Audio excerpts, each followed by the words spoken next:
Assalamualaikum warahmatullahi wabarakatuh. Kenapa ya Allah itu mewajibkan kita untuk sholat? Apa Allah butuh sholat kita? Nah, jawabannya tentu tidak ya teman-teman. Yang butuh sholat itu diri kita sendiri ya teman. Yang butuh sholat itu diri kita, bukan Allah. Karena Allah tidak butuh sholat kita. Karena sholat itu bukan sekedar gerakannya teman-teman. Sholat itu tempat hati kita beristirahat. Allah subhanahu wa ta'ala juga berfirman dalam surat Toha ayat 14, dan dirikanlah sholat untuk mengingat aku, yaitu mengingat Allah. Nah, di sini sholat itu bukan cuma kewajiban harian teman-teman, tapi momen kita berhenti sebentar dari memikirkan ribetnya dunia, buat kembali ingat kepada sang pencipta, yaitu Allah subhanahu wa ta'ala. Nah teman-teman, hari ini mungkin banyak anak muda yang capek mikirin masa depan, terus capek sama ekspektasi diri kita sendiri, dan capek sama omongan-omongan orang. Nah, tapi seringkali kita lupa tempat paling tenang itu sebenarnya bukan di kasur, terus bukan juga di HP, dan bukan juga di media sosial ya. Tapi tempat ternyamannya itu adalah bersujud kepada Allah subhanahu wa ta'ala. Karena sujud itu posisi paling dekat seorang hamba dengan Allah subhanahu wa ta'ala. Rasulullah juga bersabda nih, Rasulullah Shallallahu alaihi wasallam bersabda, keadaan seorang hamba yang paling dekat dengan Rabb-nya adalah ketika ia sedang bersujud, maka perbanyaklah berdoa. Di sini hadisnya hadis riwayat Muslim nomor 482. Nah, makanya kadang setelah sholat yang benar-benar khusyuk, hati kita jadi lebih ringan, hati kita jadi lebih tenang. Bukan karena kita punya masalah, tapi bukan karena masalahnya selesai, tetapi hati kita telah dikuatkan oleh Allah. Nah teman-teman, ada juga yang bilang begini nih. Kadang ada orang yang bilang begini, aku masih banyak dosa, malu masa rajin sholat, sedangkan aku aja masih banyak dosa. Nah, justru seperti itu yang salah ya teman-teman. Karena justru kalau kita banyak salah, banyak dosa itu, kita makin butuh sholat. Karena sholat itu mencegah perbuatan keji dan mungkar.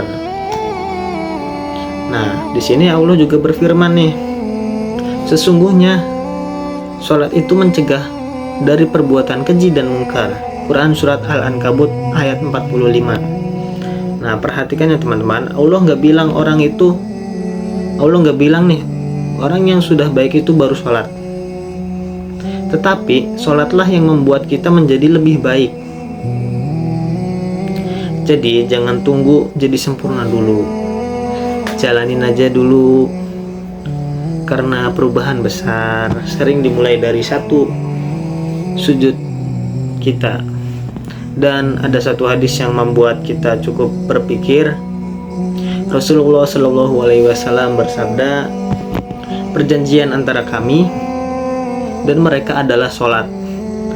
Barang siapa meninggalkannya, maka sungguh ia telah kufur.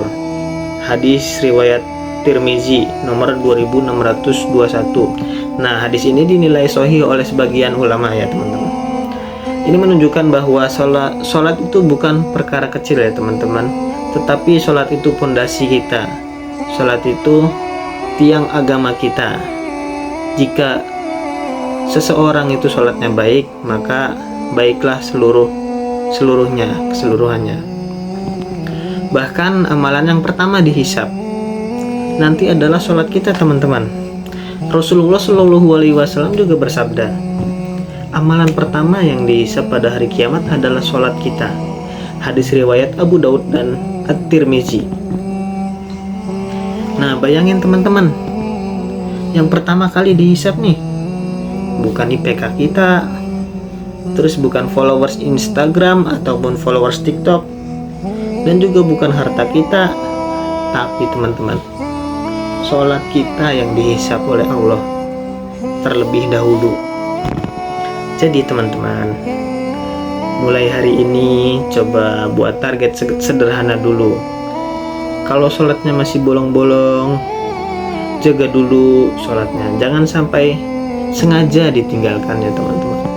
Kalau sering telat sholatnya, usahakan sholat di awal waktu, sholat berjamaah. Apalagi lebih bagus itu sholat di masjid. Kalau sholatnya masih terburu-buru, coba pahami bacaannya, coba pahami artinya, dibaca lagi artinya. Karena teman-teman, mungkin selama ini kita bilang, aku nggak punya waktu buat sholat.